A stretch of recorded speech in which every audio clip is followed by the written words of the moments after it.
ભમરિયો કવો છે, ભમરિયો કવો. પેલા અમારા ગઢિયા એમ કહેતા કે ઓલું જે પેરમબેટ છે ને ત્યાંથી અહીંયા ગાયો પાણી પીવા આવતી એમ કહેતા. અમને કાંઈ ખબર નથી પણ એવું સાંભળેલું છે. બાકી જો આપણે આપણાના દરિયાનો વ્યૂ તમે પણ એકવાર રવિવાર આવો મજા જ આવે. 5ના ગાળામાં તમારે આવા દરિયાની ફૂલ કાંઠે દરિયો આવેલાની મોજ લેવી હોય તો તમારે 4.5 થી 5ના ગાળામાં આવવાનું, વધી 5.5.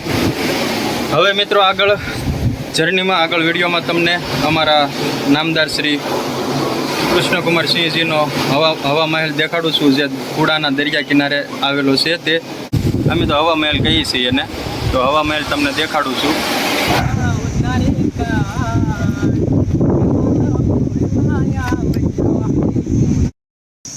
એમાં મિત્રો એવું છે કે મારે એવું અહીંયા સાંભળવામાં આવ્યું હતું કે ભાવનગર રાજાના કૂતરાની સમાધિ અહીંયા છે, તો સમાધિના દર્શન કરાવી દઉં.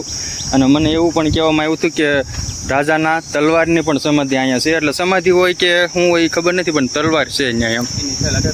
જો આ છે ભાવનગર રાજાના કૂતરાની સમાધિ. તેમ સાલ જુઓ 1877 છે. હવે એની બાજુમાં છે અહીંયા તલવાર. આપણે આ સાંભળેલી વાત છે, બાકી આપણને કાંઈ ખબર ન હોય. જો અહીંયા બાવળ ઘણા છે એટલે હરખું તમને દેખાડી નહીં શકું. મેં આની પહેલાં એક વ્લોગ મૂક્યો હતો, એમાં છે હરખું સાફ કરીને દેખાડેલું. આ જો રાજાની તલવાર છે, બાકી આપણને ખાસ ખબર નહીં. પણ અહીંયા હું પહેલાં વિડીયો ઉતારવા આવ્યો હતો તો મને એવું કહેવામાં આવ્યું, ઓલા 7-8 છોકરા હતા ને એણે કે રાજાને કૂતરાની સમાધિ દેખાડું એમ. તો હું કહું કામ જ થઈ જાય ને, જે ન જોયું હોય એવું જ જોવાનું હોય ને. અને આ છે ભાવનગર રાજાનો હવા મહેલ, શ્રી કૃષ્ણકુમારસિંહજીનો હવા મહેલ. જો આ મહેલ છે. હવે અંદર તમને લઈ જાઉં છું અને અંદરનો નજારો તમને દેખાડી દઉં છું. મહેલ આવેલો છે આ ભાવનગર જિલ્લાના કુડા ગામના દરિયા કિનારે, બરોબર. જો મહેલ થોડોક જર્જરિત થઈ ગયો છે, કારણ કે મેં એક આની પહેલાં એક વિડીયો મૂક્યો હતો, એમાં જે ભાવનગર રાજાના કૂતરાની જે સમાધિ દેખાડેલી છે એમાં સાલ લખેલી છે, એટલે કદાચ એની પહેલાંનો પણ આ મહેલ હોઈ શકે છે. તો એ વર્ષ ગણીએ ને તો આ મહેલ ઘણો જૂનો કહેવાય. છતાં પણ જો આવો મહેલ છે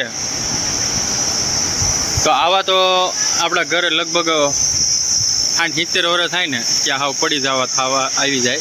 છતાં મહેલ જો એવો ને એવો છે. જે બાંધકામ તમે જુઓ, આવા પિલર જે આપણા ધરાબાવાળા મકાન પાકા પાયા કરીને તો આવા પિલર આપણીથી રહી ન શકે, કારણ કે આ જૂની કામગીરી છે બધી. રૂમ ઘણા છે આ, અને અમુક ગઢિયા આ મહેલને ભૂલ ભૂલામણી પણ કહેતા. જો ભૂલ ભૂલામણી જેવું જ છે. કેટલા બધા દરવાજા છે.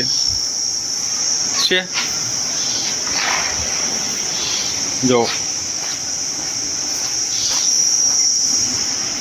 છે તો આમ દરવાજા છે. આમ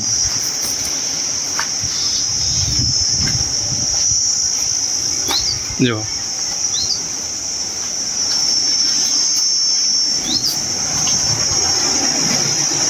દરિયાનો અવાજ તમને આવતો જ હશે. અત્યારે લોકેશન 1 નંબર છે. અને તમારે છે ને ફરવા આવવું હોય ને તો ભાવનગર જિલ્લાનું કુડા ગામ છે, અને ત્યાં દરિયાકાંઠે આ મહેલ છે.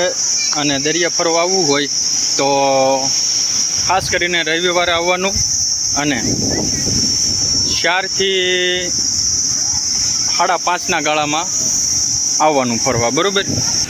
અને કુડા ફરવા લાયક તો છે જ તે, પણ દર્શન કરવા લાયક પણ છે. એટલે કે કુડા એક ધામ છે.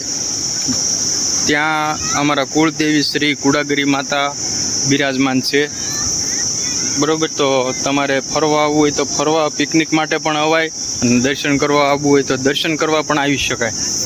તો કુડાગરી માતા છે, પછી શ્રી પઠ્ઠા પીર દાદા છે, અને વીર મોખડાજી દાદા ગોહિલ એમનું પણ મંદિર છે. એટલે દર્શન કરવાનું પણ સ્થળ છે અને ફરવાનું પણ સ્થળ છે, બરાબર.